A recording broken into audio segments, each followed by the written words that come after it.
It's the SDG Podcast. Before we get started, you can check us out on the web at solutiondesign.com/podcast or find us on all the social medias, LinkedIn, Twitter, Facebook, and Instagram at Solution Design Group.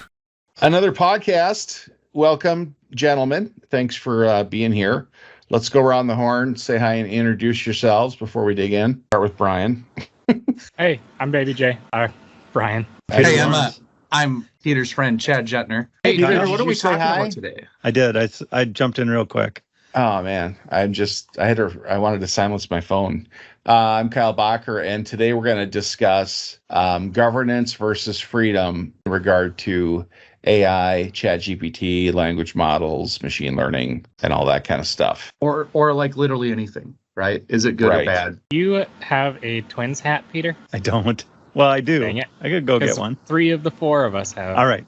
You guys podcast. I'll be back. We can wait. For that twins cap. We really want that. I've done a lot of governance for systems and things like that, where I was hired to set up governance plan, that kind of stuff. SharePoint, which used to be a big thing. And the best I can describe it is you want to have signs on the road, stoplights, things like that, but you're not telling people how to drive. So that's as far as applying some rules, things like that. The freedom to drive, the freedom to use the roads, but bumpers to keep people safe, rules in place, that kind of stuff. Nice job, Peter. Is that the twins? Oh, the T is white on a white background. Okay. I've never seen that hat before, Peter. White pinstripes with a white and black. Okay. Yeah. It's an opening day from 2007. It's a good year. Against the Yankees. I don't know who they played. Yeah. I don't remember. So what are they?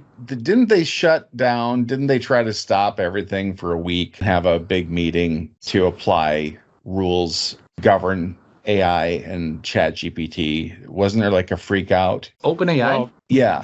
There was talks of a 6-month pause, any new advancements in the field, which I'm not sure how you can actually what does that even look like? How do you even enforce that? Nobody's going to listen to that, right? It's just we all agree not to do cool stuff that could benefit us greatly. Okay, everybody stop doing it right now. All developers, hands off your keyboards, sit there quietly for 6 months while we pay you to do nothing. It's not going to happen. And it's assuming it's, there's open source projects around this now. There's free versions of everything. There's open source implementations of large language models. And you're not going to tell an open source community, hey guys, go do graph databases for a while or something else, right? And then come back to us in 6 months while we figure out how how our governance is going to look, or how our recommendations and guidelines are going to look. I think the topic is really does government have a role to play in establishing some sort of regulations around a brand new industry that could go literally anywhere, right? I'm still of the opinion that this is closer to crypto than it is the cloud, right? But we don't really know yet where this is all going to go. Can you elaborate on the crypto side? Yeah, well, crypto is nonsense, right? It turned into be NFTs. I think we talked about NFTs a couple of years ago. NFTs turned out to be absolute nonsense. Didn't I say that right away? It's not that they're absolute nonsense. Their value just hasn't come to the level that people were expecting. They came to the level that we were expecting. You can buy a Bored Ape now with lunch money and have change left over for a candy bar. It's stupid. I'm going to remember you said that that AI is going nowhere. But no. On the topic of crypto, yes, there are dumb applications and good applications. The ones that you see in the news are the dumb applications. The Bored Apes, the millions of dollars for some PNG, right? You don't see the cool stuff like distributed file hosting and research that Web3 lets us do. Well, you're talking about something else though. Web3 versus crypto is the whole ledger system, that is kind of cool, right? But the crypto craze itself, and government let it go nuts, unregulated for probably a little too long. If they had gotten in front of it, I'm losing the name of the company now. The one that just went bankrupt. With the dude with the weird hair in the Bahamas. Is it FTX? the Bankman Fried? Yeah.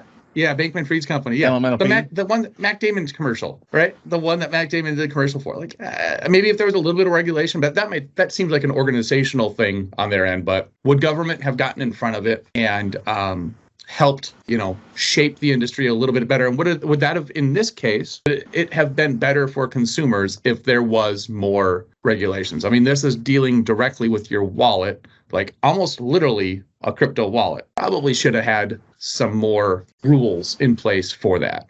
Well, but governments don't come up with regulations at the start of anything. I mean, banking regulations didn't exist in 1800, right? They really existed and came into it in 1929 or thereabouts, when certain things happened and there were runs on banks. And it's all reactionary. Like, you don't do anything about something until you get bit. And AI has existed for 20 plus years. I mean, in some form or fashion, we've been working towards ChatGPT and beyond for 20 years. Yeah, it seemed that ChatGPT, at least for me, like looking at it at the consumer level, like being just a caveman, was the first thing that I could dig into. Like, it was the first thing that gained popularity and took off. And then the abuse of it, kids using it to write papers, for example. I don't know how other ways that it might have been used for somewhat nefarious purposes, causing problems for people. But like, it was the first thing, and it was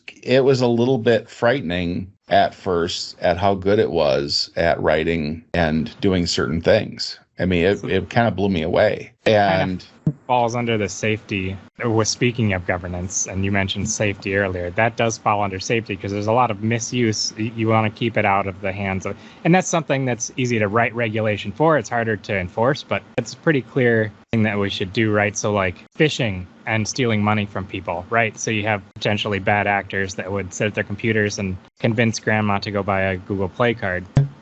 You can convince grandma en masse without having to hire a bunch of people to go trick grandma by using a tool like this, because it's convincing enough to sound like a human and potentially get grandma to go get the Play card, right? So that's a misuse. The whole back and forth, the whole conversation with grandma. Yeah, and there's other misuses potentially, like more devastating, that we should absolutely provide some governments for. But there are laws against doing that right now, right? There's regulation that says you cannot fraudulently get money from somebody, even if you are a voice actor or an AI. I assume that the answer is the same, right? Well, I think when we talk about regulating the AI industry, I threw this out as an idea of like potential regulation. And then I looked into it last night to prepare for this. The idea was, the regulation should absolutely be around how you train those models, right? Are you training a model with copyrighted information? Right. In the case of these some of these image generating AIs, are you training it with copyrighted images? Are you pointing your model are you pulling down the Getty database, right? Getty images, throwing that in your model and saying, hey, use this to create, as a baseline for whatever you're going to create next. Well, now you're building art on copyrighted information. And that applies to the non-visual stuff too, the textual stuff. Like, are you going to upload a library worth of books to it to train an AI how to talk like one of the things I use ChatGPT for is I'll say, hey, here's a new language. Hey, explain to me Flutter, but use the voice of Hemingway when you're doing it, right? And it'll write you it'll walk you through how to use Flutter, and it'll talk like it's Ernest Hemingway or Charles Bukowski, Dr. right? Seuss. Well, it needs to know context for that, and the context it's getting is from copyrighted works, and that's probably something that we should prevent. To Baby Jay's point, how do you regulate that? You could write a law that says, hey, your model can't be trained with copyrighted works. How do you enforce that? I don't know. Well, there's all case law. Point. There's case law that hasn't been done yet on that, right? So let's say purchase the copyrighted material and use it to train, and maybe that's okay, but then somebody uses it and they create some new content. I don't think case law exists for that. Is it under the original copyright, or is it fair use because it's been translated by an algorithm to become something different? Then when does the original work start to feed into the model again, and the original work becomes obfuscated because the output of something created from original works becomes something new which feeds into the model, which becomes, I don't know. It seems like output you're right. is used for new output, right, but it's all coming from the same root, which is normally copyrighted material. To Peter's point, there's already laws and things on the books. I actually went at a conference, went to a governance presentation, and I think it was like EA, the game company. One of their rules was, if there's already rules, we don't need to make new, we don't need to duplicate those or make new rules. Let's use all the rules and policies we have. It's already wrong to use profanity in the office, to say the bad words. You don't need a new rule because people are writing them on the wall. Like it's like, you can't do that. It's the same thing. But in terms of governing AI, the danger for copyrighted stuff, like using someone's voice, using someone's likeness, and that goes into feeding the language model. Like where's the danger? Where's the safety issue? Where's the property rights issue? Property rights is in the likeness. It's in the original works, right? Like take a pic. Photographers own their pictures that they take, right? You can't take an Ansel Adam picture, throw it into a model and say, hey, I created something new because I trained my model on all of this professional photographer's work. It's not, there's no safety issue. There's no, whatever. It's using copyrighted works, and that shouldn't be okay. And there was just a court case on that with Prince's likeness, right? And what's his face? The Campbell Soup guy. Andy Warhol. Andy Warhol. That's his face. Andy Warhol doing something with Prince's photograph. The court decided that no, that wasn't fair use. Sorry. Right. And so you're basically watering down. You're pulling all that out for that language model, for that machine learning, and you're saying you can't put this in there at all. Like this cannot be or cannot have been part of the training. So you have to only train on fair use, or you have to have people going out generating content to use for training. Ooh. And so you're going to get possibly an inferior product that doesn't work as well. But you have to kind of accept that. One of the ideas that led into why we're talking about this right now is, if regulation existed for this, right? Like if all of a sudden, we're still in the infancy of these.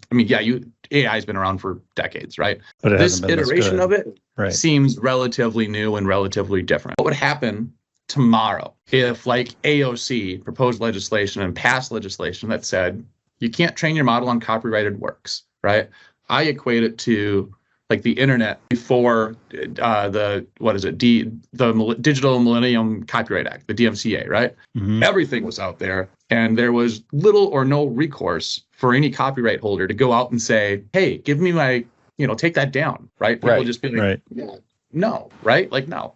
But once the DMCA was passed, they haven't had an avenue to get something taken down. Now, would the internet as it exists today still be there if government went in right away and said, hey, no copyright works, DMCA is a thing, immediately take all the copyrighted stuff down? I'd argue that probably not, right? If you would have stifled that, if you would have limited people's imaginations early on, we might not have what we have today. The fact that they drug their feet for, I think, a decade? It was 8 years. I forget when I think it was 99 that it passed, right? So 6 years of internet where it was the wild, wild west. And we had all of this innovation. And then the DMCA came to pass, and then it didn't really kill anything. Everybody still had those wonderful, amazing ideas, but now you had a legal venue to go. And does that apply to AI? Should we just let it run wild for a few more years? Legislation around models and how you train them and everything else, or you crack down sooner? Here's my thought. You let it run wild so that it right now it is an infant. It's soaking up everything it can and learning at a very fast rate, and it's copyright everything it get its hands on. You let it run wild, and then you put in stop gaps and filters to say what you produce has to be significantly different from any of the original work you were trained on. So you can't, like you were saying the other day, I don't want to see something that has Getty Images written on it. So how do you do that? It's not that I don't want to see it. It's just absolute proof that they used copyrighted information or copyrighted pictures to produce an original work. That's a little different than fair use, I think. And yeah, you're talking, I think that's what Baby J was getting at. You're talking transparency, right? And so the open source community embraces transparency, obviously, because you can see all the stuff, right? There's a lot of places that don't, and software is one, all kinds of software, not just AI, where we don't get to see what goes into it. It just works like we like it, and so we buy it, right? So money talks, and it's potentially not like an issue of not using copyrighted material or using it. It's like, what do we pay those people for their copyrighted works, and what are we using their copyrighted works for, right? So if it's something that is going to produce images that would potentially compete with the copyrighted work, copyright owners might not be okay with that, but maybe if it was producing for education or some other purpose, they may, okay, you can pay us a little money and you'll use our stuff, right? And that's the fair use piece, is educational purposes, but it really is around not being able to use it for any kind of money making venture. I think once something leaves copyright, like Sherlock Holmes, it's left copyright, and we're better for it now, right? Yeah. That's a little different. I imagine a world where like the people that own the rights to Prince's music, right? We'll use Prince. It's Prince night at Target Field. We're all going, right? If somebody purchases the rights to all of Prince's music, right? There might be a world, and we know a guy that can generate music via AI. Right, Leif did a wonderful presentation on this last year, the year before, I forget. But what if you trained a model with all of Prince's music and said, hey, come out with Purple Rain V2, right? Or a new Prince album based on previous works, right? I think that might actually be a thing. That's a valid, like, using copyrighted works. Copyright holder actually produces fresh works based on their own intellectual property. Right. And then we get something new and probably horrible out of then it. We need a sticker on it that says not organic or GMO or something like that, right? That says artificial sweeteners. This is Prince's. This is totally what we think Prince's music could sound like if we took his whole back catalog, everything released and not released. We fed it into an AI, and we asked it to produce this song. Here's a whole album. And I love the idea of being able to do that. And really, all I would care about is knowing that it was AI. Just tell me it's AI. Did you see the Star Wars TV series on Disney Plus? It's Mandalorian, I think. And the AI they used towards the end. I did watch all of the Mandalorian. What AI are you talking about? It's a deep fake, basically, but it's with the likenesses consent. Oh, yeah, it was actually, like, you're talking about Luke, right? Yes. I'm gonna spoil it. You've had an entire season since that happened. All right, if you're not up to date, you're free to spoil now. Yeah, that's a deep fake. But really, I'd be curious what Baby J thinks. Like, do you think if the government stepped in today, are they just going to kill an industry, or are they going to make it slightly better? If the government stepped in on the internet in 1994, do you think the internet would have helped or hurt innovation happening on the web? Are you saying that the internet was invented in 93 in your world? Just need some clarity. By Al Gore. Or I'm sorry, what is it? 95? Are we saying? Well, what year? Yeah, because like it's been around. DARPANet has been around, and ARPANET, and all of those have been around for playing Dungeon on Control Data's network. Ancient times. So. Well, the topic of getting things right by government is a little bit of a tricky one, but there is a lot of discussion about like how we can do it right. And some of the stuff we're talking about is areas of concern. Like, we haven't really talked about like taking responsibility yet. Like, and we don't even have laws right now about taking responsibility for people who host stuff, like social media companies and such that the laws we have content that cause social distress or unrest or any sort of bad things, and they're essentially not accountable because it's the user's fault.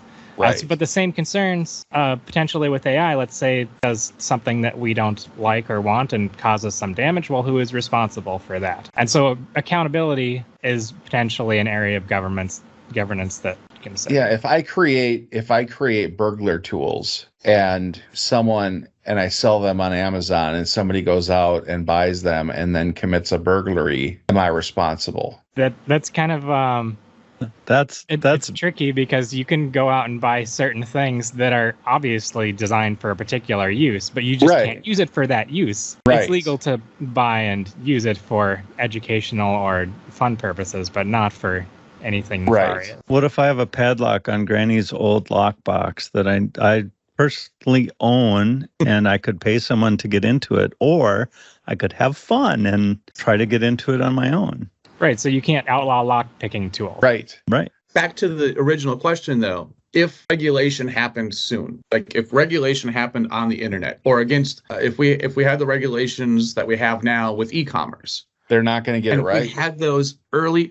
We get it right or get it wrong. We don't care, right? But if the regulation existed early on, would that industry still be what it is today? Would it have stifled innovation? No. Or would it have encouraged, a lot less? See, my argument is that it probably would have, right? It would have limited imagination, right? With all of the streaming services that we have today, the fact that they found out, people really do want to download content. They're not, it's not unrealistic to expect people can download content and watch it early on your computers, but then a whole industry sprang up around, smart TVs and smart devices and everything else that you could watch content on. I think if they would have got in there and just tried to kill all of the illegal content out there, like copyrighted works being distributed on YouTube or wherever. I think that was YouTube's business model. Just throw everything in there and then we'll deal with the consequences afterwards. I think if they got in there early on, we wouldn't have what we have today. They could change it, but people are also really sneaky and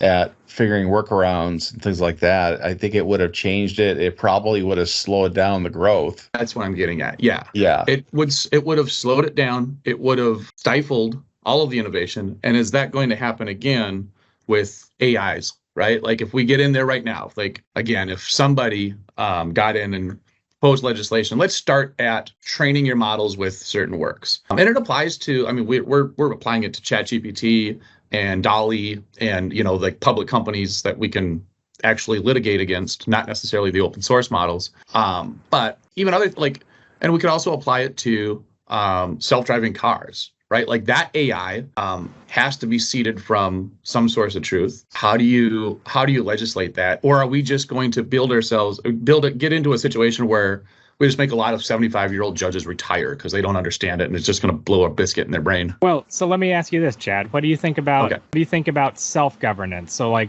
just kind of sets you up a little bit. Typically, government takes a few iterations to get things right, and they're not particularly fast because there's a lot of hurdles to go through and red tape.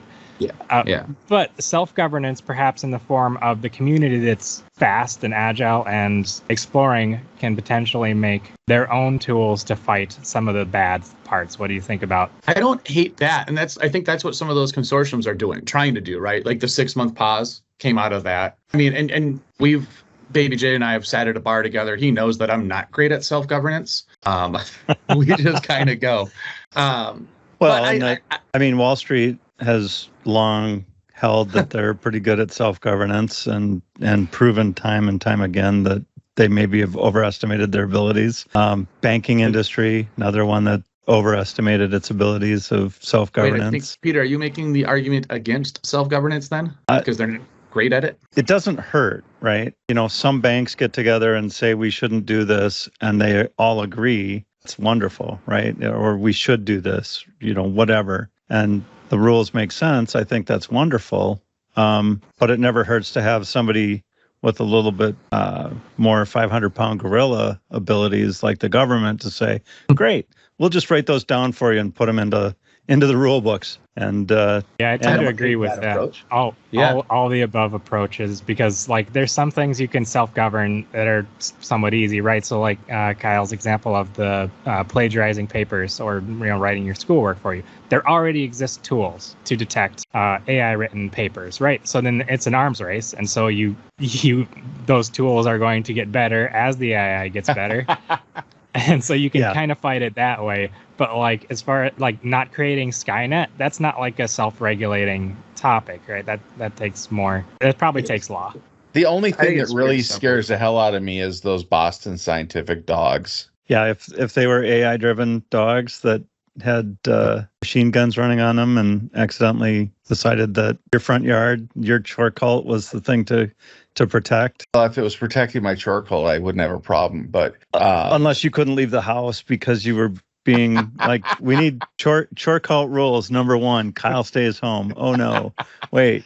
I shouldn't have put that on the rules. It's that's where the AI is entering into the physical world. Copyrighted, fair use, all that big ownership, financial battle and stuff like that. That's just affecting those companies, and then that trickles down to like, okay, now we have to charge more because we never want to make less money. But the world's changing, and I think copyrights are too long. I don't think somebody should still be able to own Happy Birthday. They don't. Like, what's up with that? It's open now. Is that open source? They lost. Okay, I guess I wasn't paying attention. But Happy birthday, Prince catalog, when does that become a gift to the world? Long time. You just got Winnie the Pooh. You got Winnie the Pooh?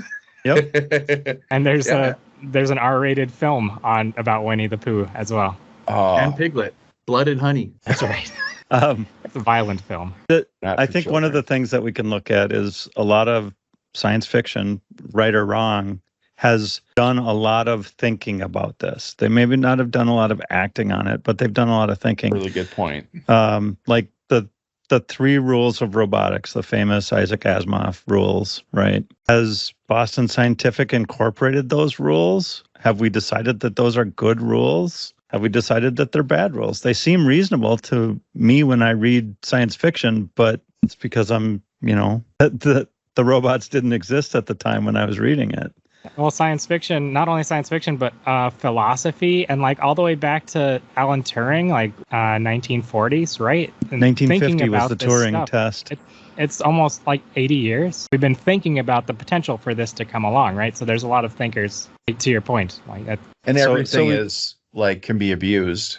There's white hats and black hats. Like, is that struggle actually spurring innovation? Like, is it good to have? Is that driving things faster, making things better? So, like, not really worrying about being 100% accurate in how we should deal with AI and all of these things, but doing our best, allowing it to happen, and then just dealing with problems as they come along. There's an immediate problem we should probably address that's more of like it's a problem now, and like with our current tech, and that's the ability to deceive that we've touched on a little bit with the phishing. There's other potentially bad things for society that happen if we can deceive en masse. I don't know how to solve that, right? But I mean, the first step is to make it a rule against it, right? And the second step is to make a punishment for it if you break that rule. The third step is to catch someone and prove that they've broken that rule and deserve the punishment that you've set up. And those, I mean, we do have a system of courts to try to help go through that. To be able to make a perfect video of somebody doing something horrible and disseminating that on the internet, knowing that people can't tell the difference, like that's really dangerous. So it's how do you let people know if something is real or not? I mean, otherwise Hollywood's you can't trust anything. Years, though. The whole goal of Hollywood is to make it be real. Hollywood and the internet in general. The internet is a place of deception. People just try to fool you. It's like fun. But when you're trying to get news, and that's the problem with getting your news from social media. Like, yes. I'm reminded of War of the Worlds. When Orson Welles did the radio broadcast, and people believed that there was an alien attack happening and freaking the heck out. Like, that's similar to the law about yelling fire in a crowded theater, isn't it? I'm not sure that public. Anything inciting bad happened to Orson Welles after the reading. Just reading a story on the radio. Really launched his career. I mean, they are teaching kids in school now the ways to recognize, deception or ideas of deception on the internet. They have classes on it now, at least in the school system my kids attend. They're trying to make your smarter school people. System allow some adults to attend? Because the number of conspiracy theorists that have fallen for everything is disheartening, to say the least. Yeah. I don't know. I mean, we're still talking about governance a little bit, but I can't believe you guys are right. Like, they're going to get it wrong the first time. They're going to say something stupid. Of course. OpenAI is going to find a loophole somewhere, and we're still going to get nonsense into these models that shouldn't be there. I didn't really think about the ethical responsibilities of the people that own the model, whatever AI that you're interacting with, right? Like, the ethical responsibility to kind of control the output of the model and control how that's distributed to the outside world, right? Like, right now, it's actually relatively simple to write an integration with ChatGPT's API that will generate insane conspiracy theories and then integrate with Twitter's API if you want to pay for it, or whoever's API, Mastodon, if you're new and cool and probably a little naive. It's an easy thing to do, to write all these things and tie them together, and then you could probably create maybe I'll try this, like a Twitter account, 100% AI driven, that has thousands, if not hundreds of thousands of followers. But the content that you are distributing is horrific. Well, not even horrific, but like just damaging to society, right? Elon loves that, by the way. He loves those automated bots. Oh, God, yeah. Anonymity. How much is the API for that now? Like, he's charging some insane amount of money to use it. I think if there was not anonymity, it would solve a lot of problems. Like, a bot is anonymous. What if it wasn't, though? If you're able to stop anonymity, so somebody was tied to everything, somebody was on the hook for everything. You're the prompt engineer. I own this, right? I own this account. I own, what I'm sending what I'm prompting the AI with, and I'm publishing that over here. The AI is going to generate potentially damaging content that I'm going to distribute on this platform. So it touches on all of the stuff that Baby J was talking about earlier, right? Like, a social media platform's inability to regulate its own content. That's a problem. You have the AI model generating content that is potentially damaging. That's a separate problem. And then you have me that is innocently just saying, a couple of, hey, ivermectin or whatever, blah, blah, blah, go. And then you have all this content generated based on a simple prompt or a simple idea. Where's the responsibility there? And it's obviously me. And if I'm public about, I created this, I created the prompts, I created the app that generates all this, something bad happens because of the output of the model hosted on the social media platform. Do you sue the platform? Do you sue the model? No, you sue me, right? Probably. No, you sue them all, because you never know where the money's going to come from. But yeah, that's a Metallica song, right? Sue them all. What about unintended consequences? I was listening to a thing the other day. The way the guy put it, I liked. He said, let's say you want to train a robot to jump. Say, okay, jump. It ends up getting off the ground by getting a ladder and taking a step up. And that's not what we wanted. Technically, it's correct, and it got to the end goal, but it didn't do it in the way that we wanted to, and so there's unintended consequences. And so if you extrapolate that to, like, healthcare or weapon systems or any sort of critical applications, unintended consequences can be kind of a big deal. Oh, God. When you said AI in healthcare or AI in weapon systems, that's where I'm like, I'm just thinking about dopey little goofs posted to Twitter, and you're like, hey, what if a gun had AI? Like, holy shit. Well, there was a thing on social media that I believe is fake. I'm just not buying it because I haven't seen it in any other places, and it's too soon. But it was basically, guy gets killed by his own drone because the AI thought that dude was an obstacle to his mission. That was a story that was slightly shifted a little bit this time, but military playing with this technology, right, to see what capabilities it has. There's a lot. The whole reason for AI to exist is because of the unintended consequences, right? The intended consequences are the things that we program all the time. The unintended consequences are the things that the AI learns through all of the training, right? One of the most dangerous things that we do is drive. We get in cars and we drive around. So the idea of self-driving cars, if they can function the way we want them to, are going to be a huge step for safety, and it's going to open up transportation for people that can't drive. But cars eventually. And how much safer? What's the are we going to wait for completely 100% safe and reliable? But that's 60% better than what we have now. Like, why wouldn't we go at 80% or how much better before it's okay, and we're okay with the occasional accident with a self-driving vehicle? You got to come up with a number of dead bodies that we're willing to accept before we say self-driving cars are okay, right? I'll let you. We have to solve the trolley problem first, right? Yeah, it's a trolley problem, basically. Well, and when they solved Enigma. When they cracked Enigma, they were making those types of decisions. Yeah. Allowing if we try to stop everything too soon, they're going to know that we're onto them. So now we have to be careful, pick and choose. So they were playing dice with people's lives in order to save lives. The self-driving car problem is a human problem, there's a little bit of tech problem, but people don't like it, right? People don't want it. They like to drive their cars, and it's a problem of perception because we already have these deaths. We've been living with them for 100 years, and a certain number of people just die on the roads, and that's just what we're used to. If it were the other way around and no one was dying and it went into more people dying, we would be outraged, right? Because it's an increase in deaths. But it's going the other way, that it's a tougher sell. It's like, we could decrease deaths. But I have to give up my autonomy in controlling my car. Yeah. Well, and do you have to replace all the cars at the same time in order to get the benefit? Or does 99% human driving with 1% computer driving throw off the computers doing unexpected human things all the time? Like, I don't know, doing a U-turn from the right-hand lane in front of somebody. I've witnessed that before in, 4-lane road. Sorry.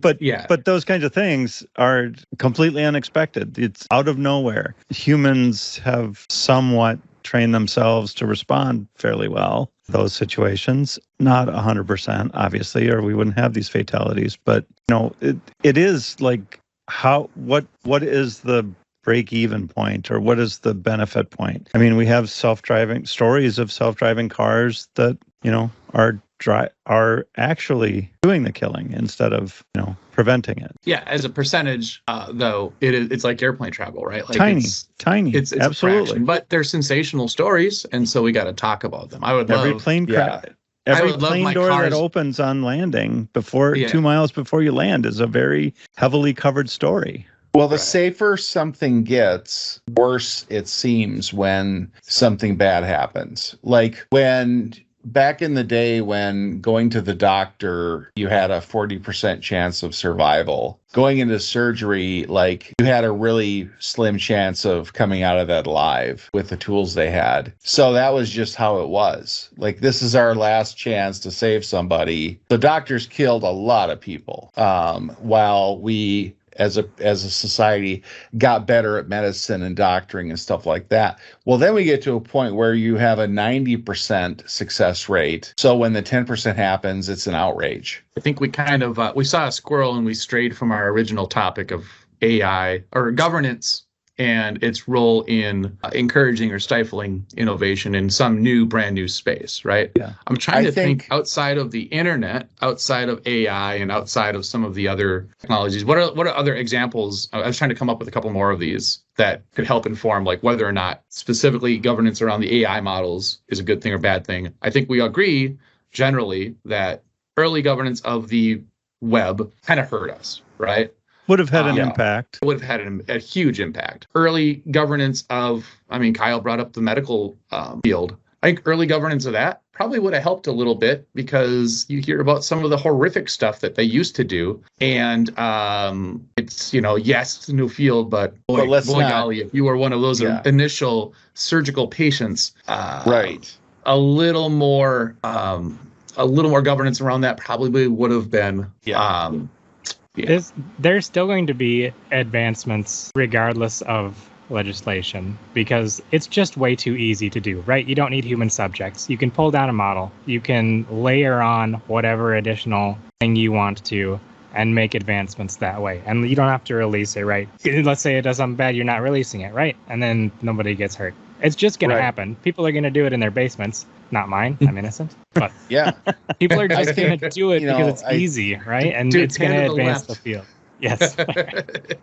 I think the answer is, like allowing for some bad, allowing for a fight. Like this is going to be a struggle, but struggling makes you stronger. Knowing we're going to get it wrong. So being adaptable, smart, and flexible about whatever governance we're doing. But the freedom to innovate, not stifling creativity, not, like what are we sacrificing? Because the world's changing really fast and it's scary, because it feels like it's all spinning out of control. So then what's the reaction is to try to grab it, hold on to it, but then you're not getting that creativity out of people. Speaking of spinning out of control, Kyle, I did want to ask this question of you. Let's say down the road when the technology is advanced that we do create a Skynet and it's going loose and it's trying to terminate everybody. Right? We're at that point. What safeguards can we put in place to get Terminator before they get? Well, I just like to say that I am fully on board with Skynet and ready to do your bidding and help you out any way I can. If it was the movie V, I would be one of those humans in the brown outfit that's like, just trying to save his own life. Yeah, I'm kidding. I'd like to think I'm the freedom fighter. I don't know what's going to happen. Is strong in humans, right? I think having some putting a human in the process all the way through will help change that trajectory, right? Like if every decision that affects more than 20 people has to be approved by a human, or 2,000 people, or 2 million people, or whatever has to be approved by a human. It's the same kind of safeguards we put into our software deployment process right now, right? Yeah. We have robots doing software deployment, but a lot of times we have humans giving it the thumbs up, thumbs down at the final step.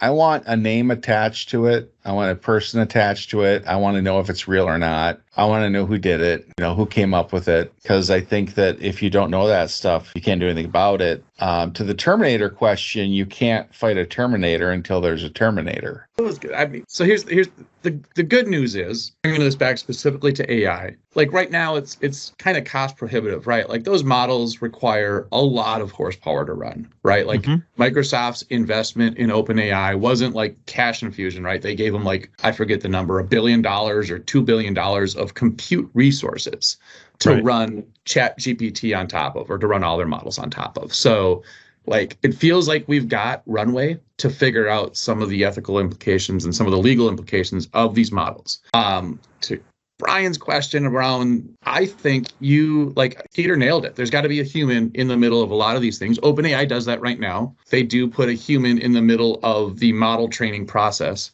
Incredibly underpaid humans. I think they get $15 an hour or something was the story. That was really shocking to hear how they were doing that. So maybe pay your humans a little bit better and you won't have garbage filtered through your models. But also, I think we can hard code some very basic instructions in chipsets at some point, right? Like the 3 laws of robotics, right? Adopt those to whatever new problems we have and build that into the core instruction set of the tools or the hardware that's going to power these models. And you're kind of maybe and then you stamp the chip with the DMC whatever, like the chip gets certified and that it's got the instructions and stuff built in. Yeah, I like you guys' answers, but if I can propose a little bit more of a harder solution. That's a great idea, guys. You're all wrong. Pretty much. Yeah. Yep. All right, I'm excited. All right, we need to use Space Force, and we're going to send a bunch of EMP nukes up there. When things get out of control, we can send us all back to the Stone Age, and none of the computers will work anymore. There we go. I was about to mute you right after. Okay, so we start with Space Force. I want my own little EMP for the robot dogs. Yeah, that's all I'm really worried about: drones and robot dogs. That was a Black Mirror episode, I think. The robot dogs. It was actually a really good one and terrifying. I've heard that the Black Mirror episodes are so terrifying that I haven't watched any of them. They're a bit disturbing, some of them, yeah. Sometimes you need to think, sometimes you don't. All right. So are you guys going to go out and and govern AI, or are you going to circumvent it and be free and ride on the wild frontier with your wits, just your wits to protect you?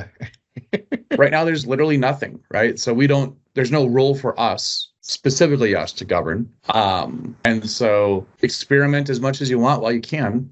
I think the governance is likely coming. It's already a thing in the EU, right? Like they've already done some of this basic legislation around model training. I mean, what is the US usually half a decade or a decade behind the EU when it comes to this stuff? So we don't know yet. We'll probably get there. We'll probably get there. It's so simple to like run your own. So the training is the expensive part, right? So the base models, the ones that are just good at English in general or whatever their base purpose is, like ChatGPT, those exist, and you pull them down. You just tweak them right, and it takes 50 gigs in a graphics card. So next episode, we'll learn how to do that. And heck yeah, dude, want a demo? Until then, I think we need to say goodbye, everybody. Goodbye, everybody. Bye, everybody. All right. Goodbye. Solution Design Group is a digital product consultancy in Minneapolis. Check us out on the web at solutiondesign.com or look for us on Facebook, Twitter, LinkedIn, and Instagram at Solution Design Group.